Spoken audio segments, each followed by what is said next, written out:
ইলিশ মাছ আমাদের কার না পছন্দ, তাই না?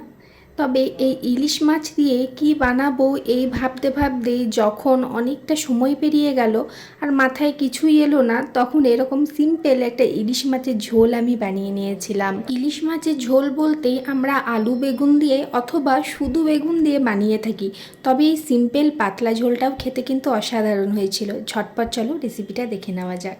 প্রথমে ইলিশ মাছে নুন আর হলুদ মাখিয়ে একটা সাইডে রাখলাম। অন্যদিকে একটা মিডিয়াম সাইজের টমেটো, 1 ইঞ্চি আদা আর কাঁচা লঙ্কা ভালোভাবে পেস্ট করে নিয়েছি। তারপর কড়াইতে তেল দিয়ে দিয়েছি, তেলে ফোড়ন দিলাম কালো জিরে আর কাঁচা লঙ্কা।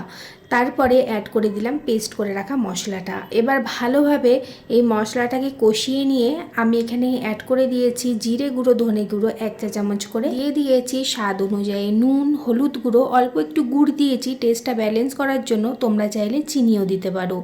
তারপরে সমস্ত কিছু খুব ভালোভাবে এখানে কষিয়ে নিয়ে মশলা কষে তেল ছেড়ে এলে পরিমাণ মতন জল দিয়ে ভালো করে মিশিয়ে নিয়ে একে একে কাঁচা ইলিশগুলো আমি এখানে অ্যাড করে দেব। আমি কিন্তু ইলিশ মাছ ভেজে কখনো আমি রান্না করি না, আমি চেষ্টা করি কাঁচা ইলিশটাই রান্না করার, টেস্টটা আরও বেশি ভালো আসে। তবে তোমরা চাইলে এখানে ইলিশ মাছ ভেজেও কিন্তু অ্যাড করতে পারো। তো 5 মিনিট এটাকে মিডিয়াম আঁচে ফুটিয়ে নিয়েছিলাম। 5 মিনিট পর ঢাকা খুলে আবারও ইলিশ মাছগুলোকে একটু উল্টে দিলাম। তারপরে আবারও ঢেকে 6 থেকে 7 মিনিট রেখে দিয়েছিলাম। তারপর ঢাকাটা খুলে নিলাম, গ্যাসের ফ্লেমটা অফ করে দিয়েছি। এখানে দেখো ইলিশ মাছের পাতলা ঝোলটা একদম রেডি হয়ে গেছে।